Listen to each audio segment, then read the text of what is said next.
ఉద్యమాలకు పురిటిగడ్డైన సిక్కోలు అప్పుడు ఇప్పుడు ఎప్పుడు వెనుకబడిన ప్రాంతంగానే మిగిలిపోయింది. పార్టీలు మారినా ప్రభుత్వాలు మారినా తమ బతుకులు మారడం లేదు అన్నది అక్కడి లోకల్ టాక్. రాజకీయ ఉద్దండులను చట్టసభలకు పంపిన ప్రాంతం శ్రీకాకుళం. ఈ నియోజకవర్గంలో మంత్రి ధర్మాన ప్రసాదరావు సిట్టింగ్ ఎమ్మెల్యేగా కొనసాగుతున్నారు. సీనియర్ నేతగా రాజకీయ వ్యూహాలు అమలు చేయడంలో ధర్మాన ప్రసాదరావు దిట్ట. వచ్చే ఎన్నికల్లో మళ్ళీ ఆయనే పోటీ చేయడం ఖాయం. తన మార్క్ పాలిటిక్స్ చూపించేందుకు ఇప్పటి నుంచే పావులు కూడా కదుపుతున్నారు. మరోవైపు గుండా ఫ్యామిలీ నుంచి మాజీ మంత్రి అప్పల సూర్యనారాయణ, ఆయన భార్య మాజీ ఎమ్మెల్యే లక్ష్మీదేవి పార్టీని బలోపేతం చేయడం కోసం నియోజకవర్గం అంతా కలియదిరుగుతున్నారు. మరి ఈసారి ఎవరెవరు బరిలోకి దిగితే రాజకీయాలు ఎలా ఉండనున్నాయి అని తెలుసుకునే ముందు ఒకసారి 2019 ఎన్నికల ఫలితాలు ఎలా వచ్చాయో చూద్దాం.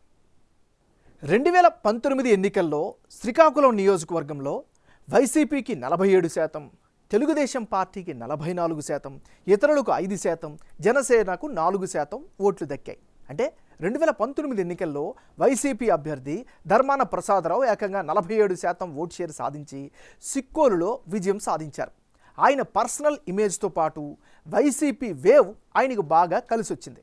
ఇక టీడీపీ నుంచి బరిలో దిగిన గుండా లక్ష్మీదేవి కూడా గట్టి పోటీని ఇచ్చారు. అంతటి వైసీపీ వేవ్లో కూడా ఆమె 44% ఓట్లు సాధించారు. అయితే జనసేన నుంచి బరిలోకి దిగిన సర్వేశ్వరరావు 4% ఓట్లు సాధించారు.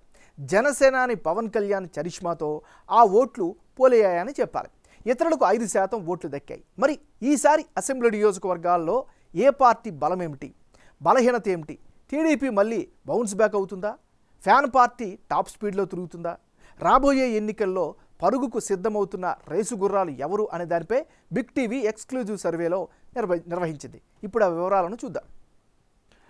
అభ్యర్థుల వారీగా ఎవరి బలాలు బలహీనతలు ఏంటో చూద్దాం. ముందుగా ధర్మాన ప్రసాదరావు.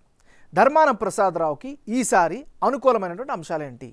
సమర్థవంతంగా ప్రభుత్వ సంక్షేమ పథకాలను లబ్ధిదారులకు అందించే ప్రయత్నం చేశారు. ఇది ఖచ్చితంగా ఆయనకి ప్లస్ అయ్యే అవకాశాలు కనిపిస్తుంది. మరి ధర్మాన ప్రసాదరావుకి ఈసారి మైనస్ అయ్యే పాయింట్స్ ఏంటి? ఎన్నికల హామీలు పూర్తి స్థాయిలో అమలు కాకపోవడం ప్రధానమైనటువంటి మైనస్. మరోవైపు ఎన్నికల తర్వాత ఎక్కువగా ప్రజలకు అందుబాటులో లేకపోవడమే ప్రధానమైనటువంటి మరో మైనస్. మంత్రి పదవి దక్కే వరకు నియోజకవర్గాన్ని పట్టించుకోకపోవడం, పదవీ కాలం ముగిసే సమయంలో శంకుస్థాపనలు చేయడం, ఇవన్నీ కూడా ఈయనకి మైనస్గా కనిపిస్తున్నాయి. మరోవైపు సంక్షేమ పథకాలు అమలు తప్ప ఇంకేమీ అభివృద్ధి జరగలేదు అనేటటువంటి అభిప్రాయం కూడా స్థానికంగా బలంగా వినిపిస్తోంది. రోడ్ల అభివృద్ధి కూడా కనీసం చేయలేదు అనేటటువంటి విమర్శలు కూడా వెల్లువెత్తుతున్నాయి. మరోవైపు కలెక్టరేట్ భవనాన్ని నిర్మిస్తామని చెప్పారు, అది ఇప్పటి వరకు పూర్తి చేయలేకపోయారు. మరోవైపు శ్రీకాకుళం నగర అభివృద్ధి హామీ వెనుకడు పడిపోయింది. సో అదైతే ఆశించిన స్థాయిలో కనిపించడం లేదు. ఇవన్నీ కూడా ఈయనకి మైనస్ అయ్యే అవకాశాలు కనిపిస్తున్నాయి. ఓవరాల్గా ఇది ధర్మాన ప్రసాదరావుకు ఉండేటువంటి ప్లస్లు మైనస్లు. తెలుగుదేశం పార్టీ నాయకురాలు గుండా లక్ష్మీదేవి.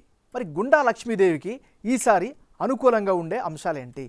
ప్రధానంగా ఆమె యొక్క భర్త సూర్యనారాయణ రాజకీయ చరిష్మా ఖచ్చితంగా ఈమెకి అడ్వాంటేజ్ అయ్యే అవకాశాలు కనిపిస్తుంది. నియోజకవర్గంలో చాలా యాక్టివ్గా ఉంటున్నారు, ప్రజలతో మమేకమవుతున్నారు. ఇది కూడా అనుకూలమైనటువంటి ఫ్యాక్టర్. అధికార పార్టీ ఇచ్చిన హామీలు పూర్తి స్థాయిలో అమలు కాకపోవడం కూడా ఈమెకి కలిసి వచ్చే అంశం.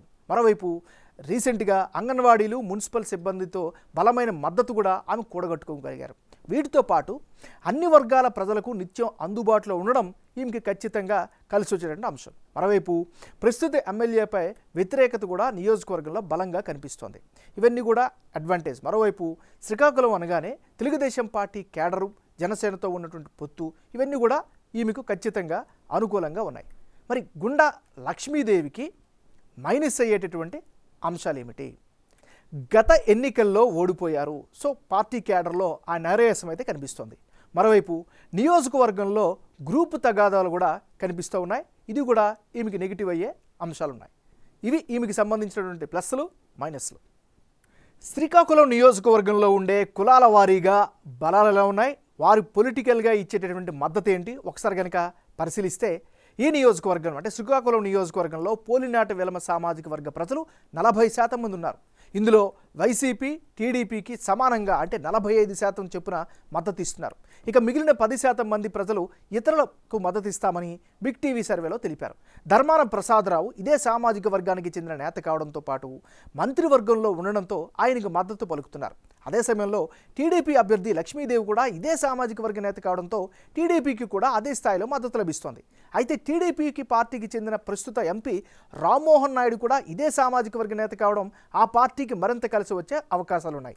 చాలామంది వైసీపీ ప్రభుత్వ తీరుకు వ్యతిరేకంగా ఉన్నట్లు బిగ్ టీవీ సర్వేలో తేలింది.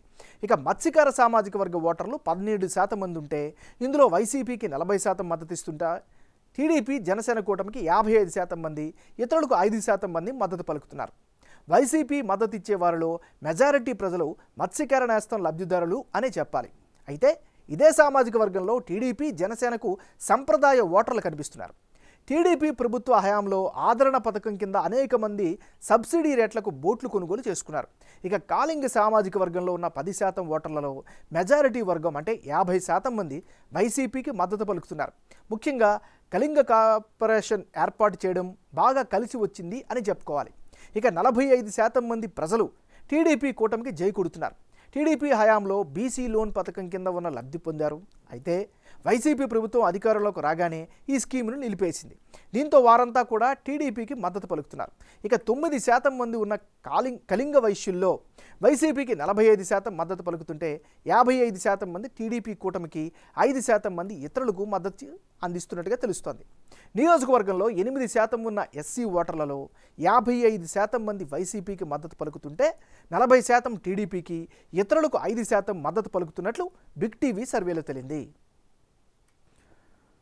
రానున్న ఎన్నికల్లో శ్రీకాకుళం నియోజకవర్గంలో ఎవరెవరు పోటీలు ఉంటే ఫలితాలు ఏ విధంగా వచ్చే అవకాశం ఉందో ఇప్పుడు పరిశీలిద్దాం. ముందుగా ధర్మాన ప్రసాదరావు వర్సెస్ గుండా లక్ష్మీదేవి. వీళ్ళిద్దరే కనుక బరిలోకి దిగితే ఆ పక్షంలో వైసీపీకి 43%, టీడీపీకి 49%, ఇతరులకు 8% ఓట్లు దక్కే అవకాశాలు ఉన్నట్లుగా సర్వే ద్వారా తెలుస్తోంది. అంటే ఇప్పటికిప్పుడు ఎన్నికలు జరిగితే శ్రీకాకుళంలో గెలుపు అవకాశాలు ఎక్కువగా టీడీపీకే ఉన్నట్లు బిగ్ టీవీ సర్వేలో తేలింది. టీడీపీ అభ్యర్థి లక్ష్మీదేవికి 49% ఓట్లు పోలయ్యే అవకాశాలున్నాయి. గతంలో జనసేన కారణంగా చీలిన 5% ఓట్లు కూడా ఈసారి టీడీపీకి పడే ఛాన్సెస్ కనిపిస్తున్నాయి. ఇక ప్రస్తుత ఎమ్మెల్యేగా ఉన్న ధర్మాన ప్రసాదరావుకు 43% మాత్రమే ఓట్లు పడే ఛాన్సెస్ ఉన్నట్లు తేలింది. ఇక ఇతరులకు 8% ఓట్లు పోలయ్యే అవకాశాలు కనిపిస్తున్నాయి. ఇది ఇవాల్టి పందెంకోళ్ళు ఎపిసోడ్. చూస్తూనే ఉండండి బిగ్ టీవీ.